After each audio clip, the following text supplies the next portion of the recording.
Never take an avoidant back if they do these 7 things. Let's talk about the brutal truth most people avoid.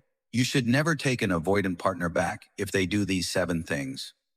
I know how confusing and magnetic avoidance can be.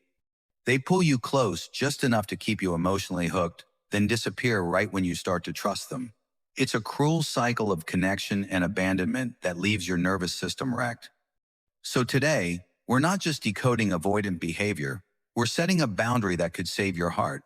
You deserve a love that feels safe, not a love that feels like survival. And if the avoidant in your life crosses these 7 lines, you need to walk away for good. Number 1. They ghosted you during an emotional crisis. Not just disappeared for a few days, but went completely silent when you needed them most. Maybe you were grieving, sick, or going through something that required support, and they simply vanished. That is not just avoidant behavior, that is abandonment in its rawest form. When someone cannot hold space for you in your darkest hour, they are telling you they can only love you on their terms. And that's not love, that's control. If someone can detach from you when you're falling apart, that's not a partner, it's a ghost in disguise. Never take that back. Number 2. They blamed you for needing connection. You asked for closeness, reassurance, or intimacy, and they accused you of being too much, clingy, or dramatic. That's emotional gaslighting. Avoidants often shame others for the very thing they secretly crave, connection. And when they shame you for expressing normal emotional needs, they're reinforcing a toxic pattern that makes you question your worth. Real love doesn't punish vulnerability, it welcomes it. If they made you feel broken for needing connection, that's a deep red flag. Never take that back. Number 3. They punished your honesty. You opened up. Maybe you shared how their distance hurt you. Maybe you spoke up about a pattern that left you feeling neglected. Instead of listening, they shut down further. Or worse, they withdrew affection to make you feel guilty for having feelings. That is emotional punishment wrapped in silence. Avoidants often weaponize withdrawal to control the emotional climate, and when they do this consistently, they train you to stay quiet. If someone punishes you for being honest, they are not safe to love. Never take that back. Number 4. They showed zero remorse after hurting you. We all make mistakes. But the avoidant who refuses to acknowledge your pain, who pretends like nothing happened or minimizes the damage, they're showing you their true emotional ceiling. Avoidants often convince themselves that detachment equals emotional strength. But there is nothing strong about pretending your partner's feelings don't matter. If you cried, explained, begged, or left them a note, and they returned with cold logic or flat indifference, you were dealing with emotional neglect disguised as independence. Never take that back. Number 5. They came back only when you stopped chasing. You pulled away, started healing, maybe even went no contact, and suddenly, there they are, messaging you like nothing happened. They don't return because they love you. They return because they lost control. Avoidants often need to feel desired, but not obligated. When you were available, they distanced. Now that you've reclaimed your power, their ego is bruised.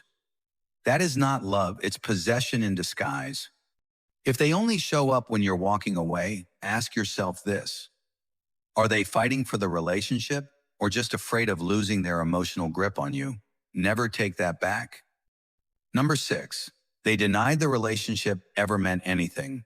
During the breakup or during their silent exit, they told you the relationship wasn't serious or that you were reading too much into it.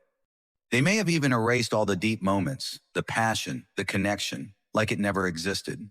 That kind of emotional rewriting is one of the most brutal forms of invalidation.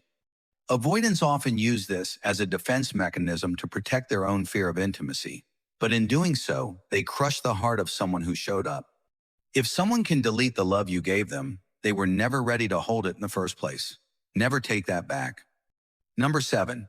They made you beg for crumbs of affection. This one is subtle, but it's devastating. They made affection a reward instead of a given. You started shrinking yourself, becoming quieter, less emotional, more patient, just to keep the peace. You celebrated the rare text, the occasional, "I miss you," like it was gold. That's what emotional starvation looks like, and avoidants are masters at training you to feel grateful for the bare minimum. But love isn't supposed to be that rare. You should not have to earn someone's warmth with silence and obedience.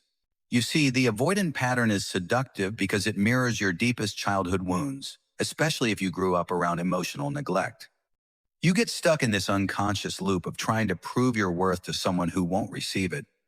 You chase their love the same way you may have chased attention as a child, quietly, anxiously, and with your soul on the line. But here's what no one tells you.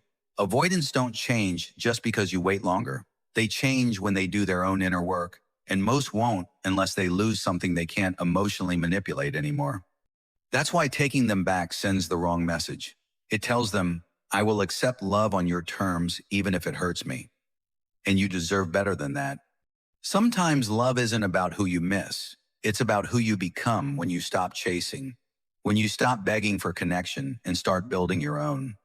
When you realize you don't need someone who runs when it matters, you need someone who stays when it is hard. The kind of love that sees you, hears you, and stays through discomfort isn't a fantasy, it is real. But you'll never find it if you keep recycling the pain of an avoidant who already showed you their limits. Protect your peace like your life depends on it, because emotionally, it does.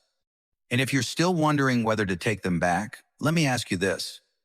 What version of you will you become if you do? Will you trust your voice less? Will you doubt your needs more? Will you feel yourself slowly disappearing in order to keep the illusion alive? If so, that's not healing, that's self-abandonment. You didn't survive all that pain just to return to the source. Sometimes closure is not a conversation, it's a decision. And sometimes love is not holding on, it's finally letting go. So if any of those 7 things hit home, if you're sitting there realizing you've been bending, breaking, or begging just to keep someone avoidantly attached, this is your wake-up call.